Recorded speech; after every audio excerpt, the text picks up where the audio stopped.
I've done plenty of videos of the front of my gear. We're going to do a video of the back of the gear and explain how everything is connected.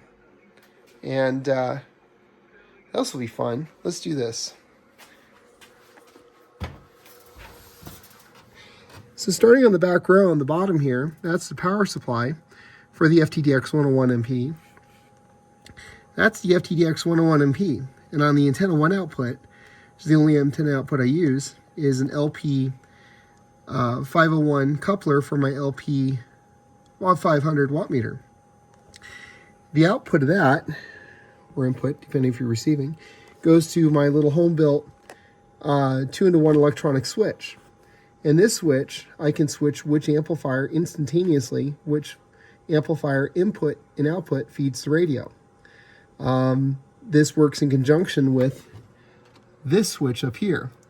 This is the low power version, which is actually good for a few kilowatts. This is the high power version, which is good for, well, more. And the output, number 2, feeds my RF kit amplifier over here. The RF kit amplifier has 2 connections on the antenna ports, antenna 1 and 2.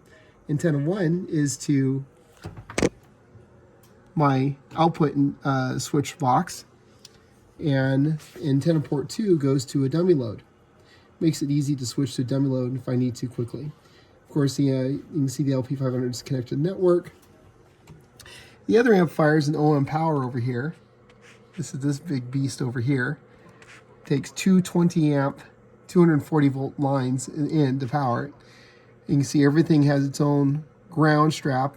Everything's bonded, from the antenna switch to the amplifiers, radios, my VHF UHF radio, which is an ICOM 2730, the audio gear, the Orban audio processor, the audio gear over here. Everything is bonded to this big, thick, 1-inch wide copper strap, all with stainless steel thumb screws.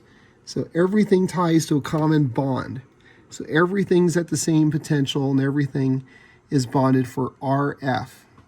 Also, it does help for electrical safety, but mostly I was concerned with RF, keeping RF out of the audio.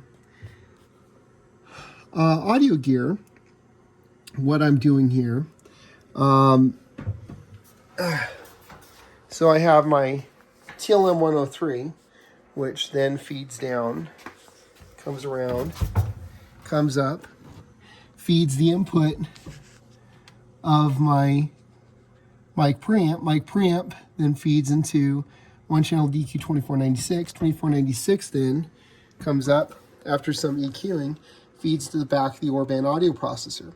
Then the Orban audio processor output comes down, goes down to the Golden Maxima, which is a line level to mic level attenuator and audio transformer, which then feeds to the front of the radio. This is a new addition. This is a unbalanced to balanced converter, and I'm going to use this to take the output of the FTDX 101 speaker output, take that from unbalanced, convert it to balanced, and that's going to go into my second channel of the DEQ 2496, so I can do some graphic equalizing, and that's going to feed up to